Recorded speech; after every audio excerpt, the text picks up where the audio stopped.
to Suman's Digital English Tutorial videos. It's I, Rajnikant Tiwari. We are going to study today future perfect tense.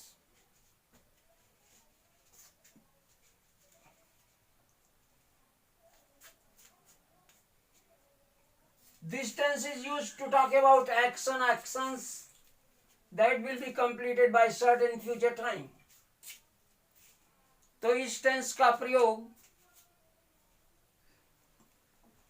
ऐसे क्रियाकलाप या क्रियाकलापों के बारे में बात करने के लिए किया जाता है जो भविष्य में किसी निश्चित समय तक समाप्त हो चुकेंगे।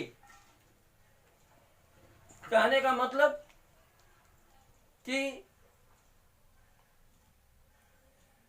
वो शुरू कभी भी हो सकते हैं। शुरू वो प्रेजेंट टाइम में भी हो सकते हैं, पास्ट टाइम में भी हो सकते हैं, लेकिन उनके कंप्लीशन का जो टाइम होगा, उनके पूर्ण होने का जो टाइम होगा, वो फ्यूचर में एक सर्टेन पीरियड तक उनको पूरा होना होगा। इस प्रकार के क्रियाकलाप को व्यक्त करने के लिए हम फ्यूचर परफेक्ट का इस्तेमाल करते हैं। Let's try to understand it with the help of some examples. So see, she will have finished her work. वह अपना काम समाप्त कर चुकेगी। वह अपना काम पूरा कर लिए होगी। By tomorrow morning, कल सुबह तक।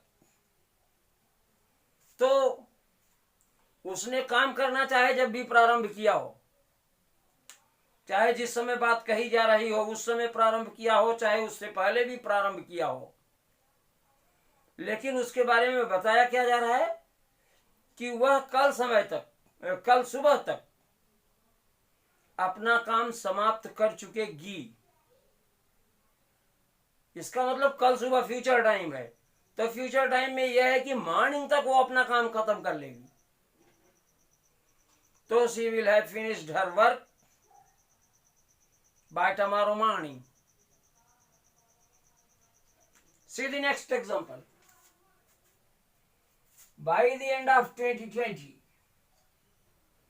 My friend will have written his new novel. तो सन 2020 की समाप्ति तक मेरा मित्र अपना नया उपन्यास लिख चुकेगा, लिख लिए होगा। तो उसके फ्रेंड ने उपन्यास लिखना कब शुरू किया ये नहीं पता है। उसी समय किया जिस समय वो कह रहा है, या उसके 1 साल पहले शुरू किया, या 6 महीने पहले शुरू किया, या 4 महीने पहले शुरू किया, इस बात का जिक्र नहीं है। लेकिन वो कब तक लिख चुकेगा इस बात का जिक्र है कि सन 2020 की समाप्ति तक मेरा मित्र अपना नया उपन्यास लिख चुके। फिर देखें, if two actions are to happen in future time, अगर दो कार्यों को, दो क्रियाकलापों को भविष्य के किसी समय पे घटित होना है, तो future perfect tense is used with the action that will be finished earlier than the other. तो उस काम के साथ, उस क्रियाकलाप के साथ फ्यूचर परफेक्ट टेंस का इस्तेमाल होता है जो दूसरे वाले काम से कुछ पहले पूरा होगा, और दूसरी एक्टिविटी के साथ सिंपल प्रेजेंट टेंस का इस्तेमाल करते हैं। अगर दो काम हो रहे हैं और वो काम फ्यूचर में किसी टाइम पे समाप्त होंगे, तो दोनों काम आवश्यक नहीं है कि एक साथ समाप्त हो।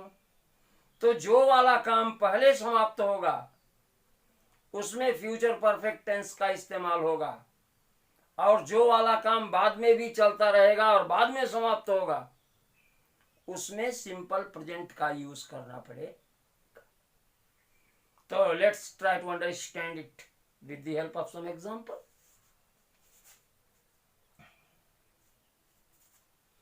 Neha will have finished her homework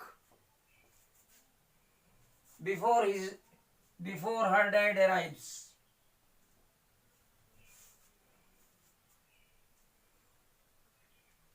तो नेहा अपना गृह कार्य समाप्त कर चुकेगी या समाप्त कर ली होगी। नेहा अपना गृह कार्य समाप्त कर चुकेगी या समाप्त कर ली होगी। बिफोर हर डैड कम्स,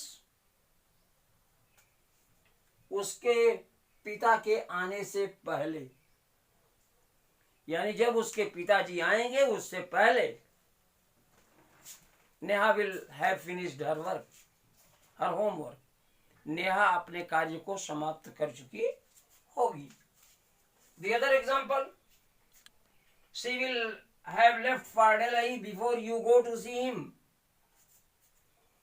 तो she will have left for Delhi, वह दिल्ली के लिए निकल चुकेगी।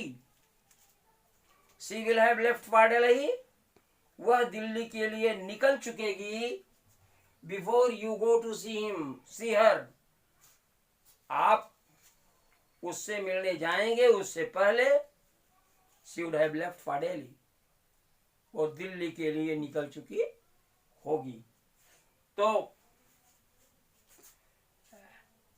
इस टेंस को हम पहचानेंगे कैसे, इसका आइडेंटिफिकेशन क्या है, हिंदी में किस प्रकार के वाक्य रहेंगे तो हम इसको पहचानेंगे। तो उसके लिए देख लीजिए, मुख्य क्रिया में लिया होगा, लिए होंगे, ली होगी, अथवा चुकेगा, चुकेंगे, चुकेगी। जब इस तरह के शब्दांश हिंदी वाक्यों में आए तो आप समझिए कि यहां पे फ्यूचर परफेक्ट टेंस का यूज होना है। जैसे अभी ऊपर के उदाहरणों में आप लोगों ने देखा कि वह कल सवेरे तक अपना काम समाप्त कर चुकेगी या समाप्त कर ली होगी। सन 2020 के अंत तक मेरा मित्र अपना नया उपन्यास लिख चुकेगा या लिख लिया होगा। तो अगर लिया होगा, लिए होंगे, ली होगी, चुकेगा, चुकेंगे, चुकेगी, इस तरह के शब्दांश हिंदी वाक्यों में आए तो आप ये समझिए कि यहां फ्यूचर परफेक्ट टेंस का इस्तेमाल होना है। एक बात जान लीजिए, इस टेंस की सहायक क्रिया विल और शैल है, जबकि इसकी मुख्य क्रिया में हैव प्लस वर्ब की थर्ड फॉर्म लगती है। क्योंकि हैव मुख्य क्रिया का हिस्सा है इसलिए ये हर कंडीशन में अनचेंजेबल है। सब्जेक्ट चाहे सिंगुलर हो चाहे प्लूरल हो, हैव अपनी जगह पर बना ही रहेगा। अमूमन कंफ्यूजन ये होता है कि जब हम प्रेजेंट परफेक्ट का इस्तेमाल करते हैं तो सिंगुलर नंबर के साथ हैज और प्लूरल नंबर के साथ हैव का इस्तेमाल करते हैं, लेकिन फ्यूचर परफेक्ट की ऑक्सिलरी तो सिर्फ विल और शैल है। ये हैव प्लस V3 क्योंकि मुख्य क्रिया का हिस्सा है इसलिए it will remain unchanged in every condition. I think it's all for today. Keep practicing. Have fun. Bye.